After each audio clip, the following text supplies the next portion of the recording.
जय श्री कृष्णा। राधे राधे कान्हा जी के सभी प्यारे भक्तों को मैं आशा करती हूँ आप सभी स्वस्थ होंगे।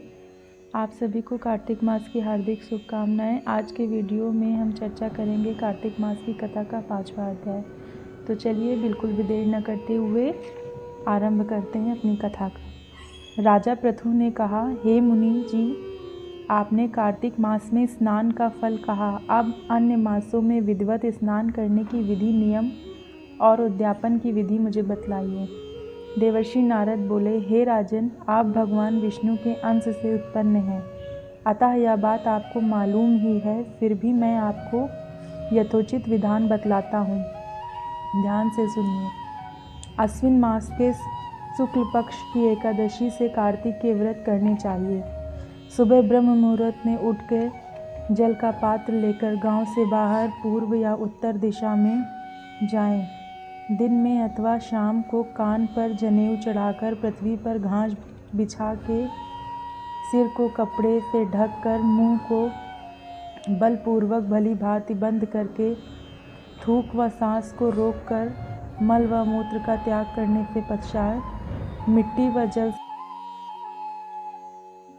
से भली भांति अपने गुप्तांगों को धोएं। तत्पश्चात जो मनुष्य दातुन नहीं करता है उसके सब मंत्र निष्फल हो जाते हैं, अतः दांत और जीभ को यत्नपूर्वक शुद्ध करना चाहिए और निम्नलिखित मंत्र पढ़कर वृक्ष से दातून तोड़नी चाहिए। हे बृहस्पति, तुम हमें आयु, कीर्ति, तेज, प्रजा, पशु संपत्ति, महाज्ञान, बुद्धि, विद्या हमको प्रदान करो।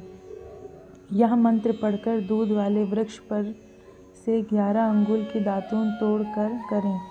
व्रत या श्राद्ध के दिन दातून नहीं करनी चाहिए।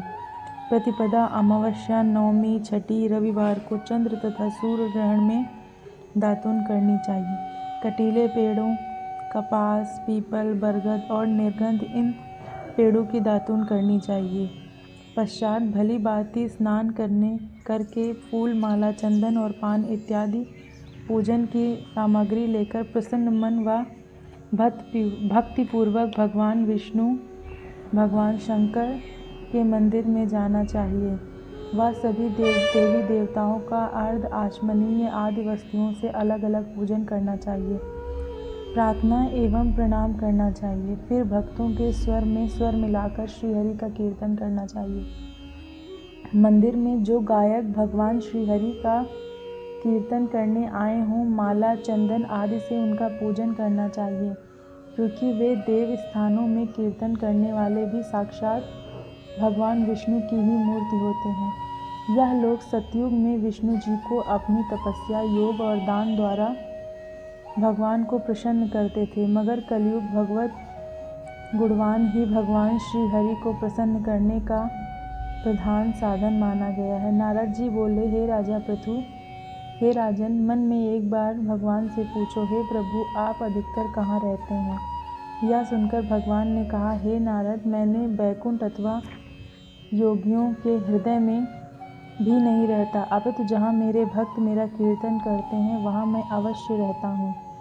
जो मनुष्य चंदन, माला आदि से मेरे भक्तों का पूजन करते हैं, उनसे मेरी ऐसी प्रीति होती है जैसे कि मेरा पूजन से भी किसी की नहीं हो सकती। शिरीष, धतूरा, गिरजा, चमेली, केसर और कंदार तथा कटहल के फूलों व अक्षतों से भगवान विष्णु जी की पूजा नहीं करनी चाहिए। अड़हल, कंद, गिरीश, जूही, मालती और केवड़ा के पुष्पों से भगवान शंकर की पूजा नहीं करनी चाहिए। लक्ष्मी के इच्छुक पुरुषों को तुलसी पत्र से सूर्य नारायण की पूजा करनी चाहिए। जिन देवताओं की पूजा में जो फूल निर्दिष्ट हैं उन्हें से उनका पूजन करें। पूजन समाप्त करने के पश्चात भगवान से क्षमा प्रार्थना करें, यथा, हे सुरेश्वर, हे देव, मेरे पास न मंत्र है, न क्रिया है, न भक्ति है, मैं भक्ति से भी हीन हूँ। जो कुछ भी है पूजा मैंने आपकी हृदय से की है, उसे पूरा करें। ऐसी प्रार्थना करने के बाद दंडवत प्रणाम व 2 क्षमा प्रार्थना करके भगवत कीर्तन करना चाहिए। श्री हरि की कथा सुननी चाहिए और प्रसाद ग्रहण करना चाहिए। इस तरह बताई गई विधि के अनुसार जो मनुष्य कार्तिक व्रत का अनुष्ठान करते हैं वह संसार के सभी सुखों को भोगते हुए अंत में मुक्ति को पाते हैं। तो प्यारे भक्तों, ये है कार्तिक मास की कथा का 5वां अध्याय। मैं आशा करती हूँ आप सभी को पसंद आया हो।